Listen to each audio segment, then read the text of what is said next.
What's going on? It's Seahawks Today. I am your host, Will Ortner, and boy, oh boy, did the Seahawks absolutely take it to the Minnesota Vikings in Lumen Field. I mean, shoot, we're recording this, and game's still got a minute left, but we already know it's over. Seahawks with a huge victory, 26-0 over the Vikings, and I'll tell you this right now.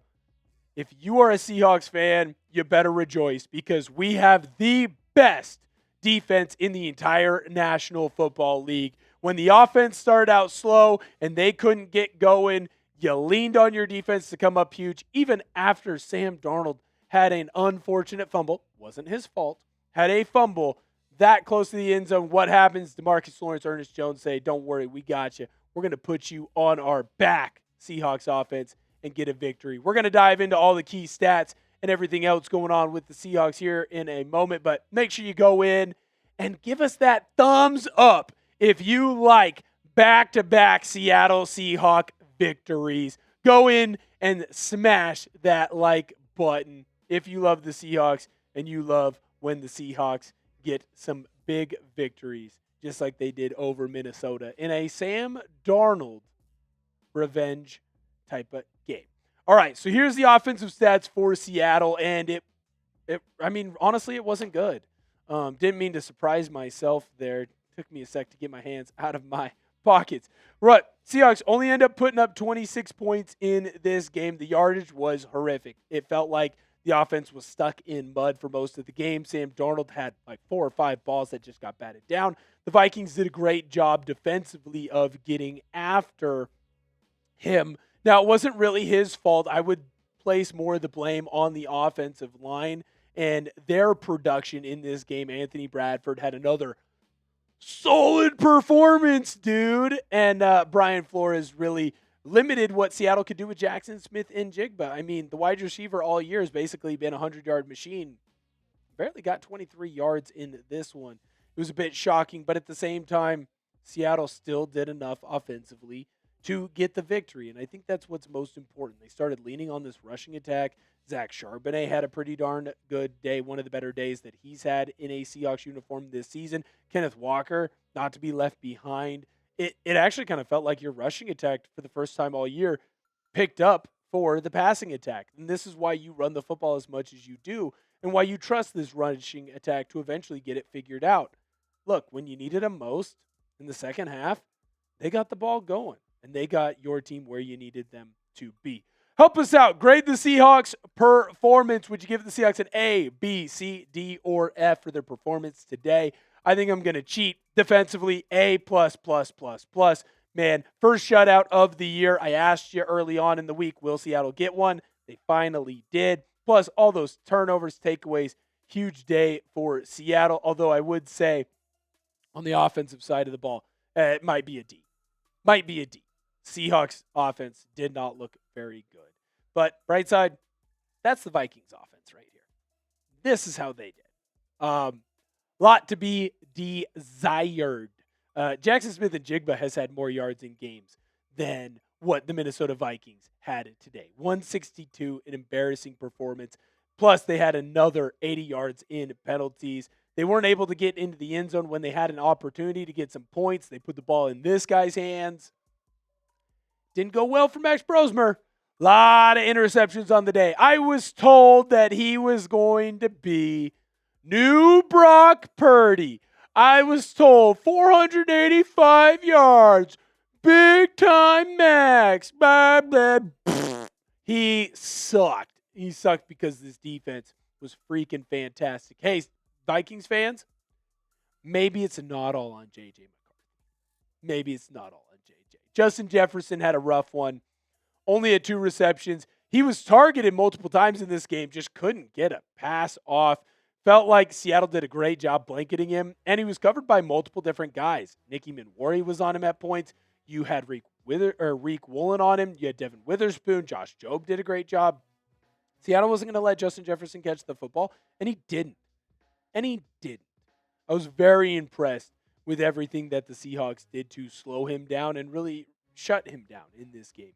I was very impressed with what Seattle had going on, and anytime you can hold Justin Jefferson to 4 yards receiving, it's a pretty darn good day for your defense. I'm going to dive into some of my key takeaways here in just a moment. But before I do, I need to let you know about this insane deal going on over at chatsports.com/Seahawks shirt. Emerald City Football. It is a sweet tee. It was $35. It's now $16 if you go and click on this link right here. Now, what is important to note, the holidays are coming up. You got to get gifts for your friends, got to get gifts for your families. Whoever is a Seahawks fan in your life, go and give them this t-shirt. Maybe get one for yourself. Chatsports.com/Seahawks shirt. Chatsports.com/Seahawks shirt. Chatsports.com. It's right there. /Seahawks shirt. All right. So some key takeaways for this one. I felt offensively your O-line did not play well. You had multiple sacks on Sam Darnold in this matchup. Now, the offensive line did get the game going on the ground, but it took you quite a bit. And I can't tell you how many times I felt myself yelling at the TV of, hey, the O-line almost didn't know where they were going.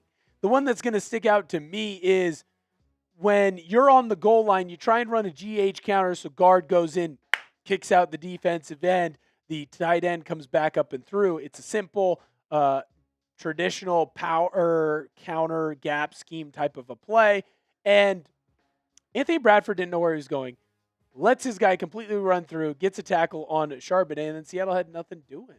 Sam Darnold was getting pressure all frickin' night long. You can look at his stats right here, and the big number that we really didn't get to touch on enough is how many times that he was tackled in the backfield. How many times was he sacked? How many times was he out running away from the defenders? He got sacked 4 times in this game. It felt like if he didn't have the athletic ability that he has, it would have been much more than that. I think you saw one of the worst games from Darnold this year, but I don't think it's all his fault. How many balls got knocked down that, again, they're not Darnold's fault. As an offensive lineman, you're taught to finish hands high. If a defender puts his hands up in the air, knock his hands the freak down.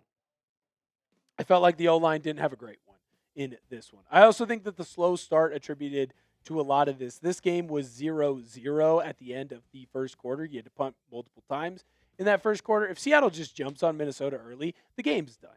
Everyone packs it in. It's over. You're marching forward, and we're talking about this Seahawks team really not having another test until maybe that Rams game week 16.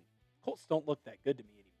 So the slow start, I think, kind of contributed to some of the lackluster hype that you might have around this game. The next key takeaway I have, dude, this defense is unfreaking believable. You end up forcing 5 turnovers in this one, 5 takeaways, 4 interceptions for Max Brosmer. You don't allow over 170 yards in an NFL game.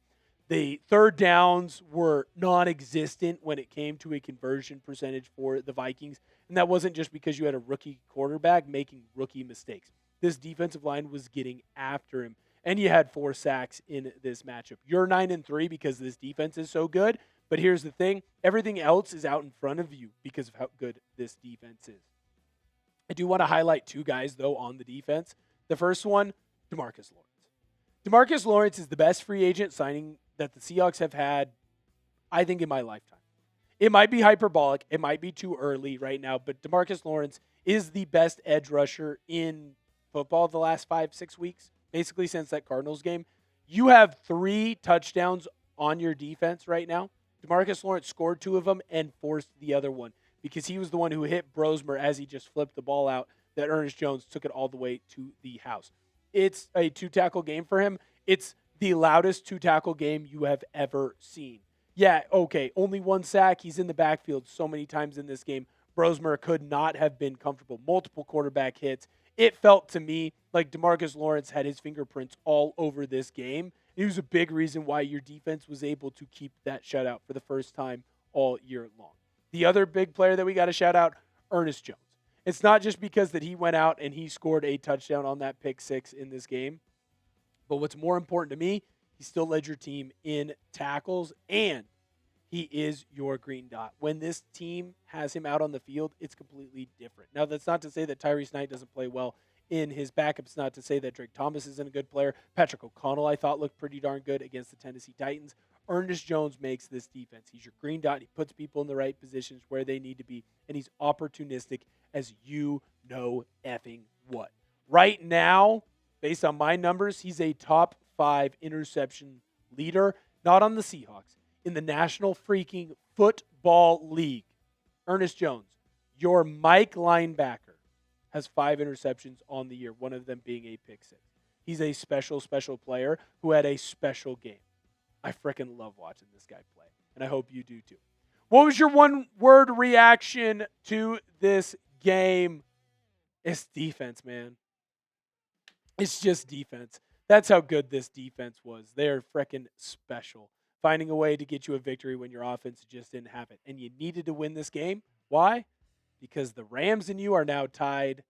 And the only reason the Rams are going to be ahead is because they have the victory over you head-to-head. You can right that wrong week 16. You're now 9-3. So are the Los Angeles Rams. Thank you guys so much for tuning in to the show today. We really appreciate it. Make sure that you subscribe to the channel. We got daily Seahawks content coming out that you do not want to miss.